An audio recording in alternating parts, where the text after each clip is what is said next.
একটু শক্ত বলছি, শুধু এই উদ্দেশ্যে গুনাহ ছেড়ে দেন, গুনাহ ছেড়ে দেন।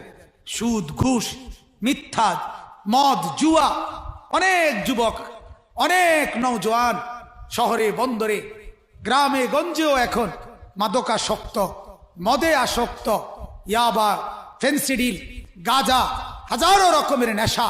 আহা, আল্লাহ নবী সাল্লাল্লাহু আলাইহি সাল্লাম বলেন, পরিষ্কার হাদিস, নবীজি বলছেন যে নেশা করে সে ব্যক্তির কাছে মা, খালা, চাচি, বোন কেউ নিরাপদ থাকে না, নিরাপদ থাকে না।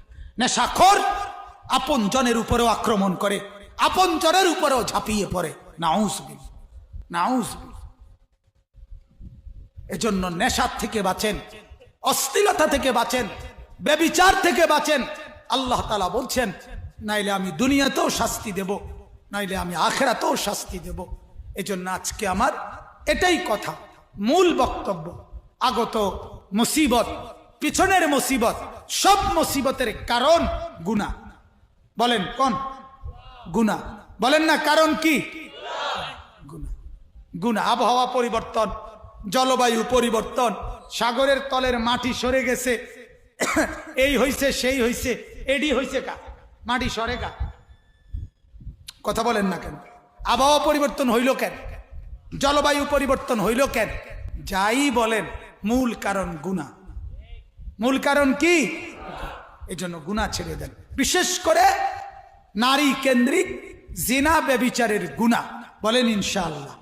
আর এক্ষেত্রে আল্লাহর কোরআন এবং রাসূলের হাদিসের বক্তব্য হলো, নারী কেন্দ্রিক গুনাহ, জিনা, ব্যভিচার, অশ্লীলতা, বেহায়াপনা হবে না একটা জিনিস শুধু যদি ঠিক রাখে, সেটা হলো এই নজর। সেটা কি বলেন? নজর। সেটা কি বলেন না? নজর। এজন্য আল্লাহ তাআলা সূরা নূরের মধ্যে প্রথম আল্লাহ বলছে এটা, কুল্লিল মুমিনিনা ইয়াগুদ্দু মিন আবসারিহিম। হে নবী, মুমিন পুরুষদেরকে বলেন তারা যেন ভিন নারী থেকে নিজেদের চোখ নামায় ফেলে। ওয়াকুল্লিল মুমিনাত ইয়াগুদ্দুনা মিন আবসারিহিন্না। মহিলাদেরকেও বলেন তারা যেন ভিন পুরুষ, পর পুরুষ থেকে চোখ নামিয়ে ফেলে। চোখ নামিয়ে ফেলে, কোন কর্ম চোখ নামিয়ে ফেলে। আল্লাহ তাআলা এটা বললেন, পুরুষ চোখ নামাও, নারী চোখ নামাও।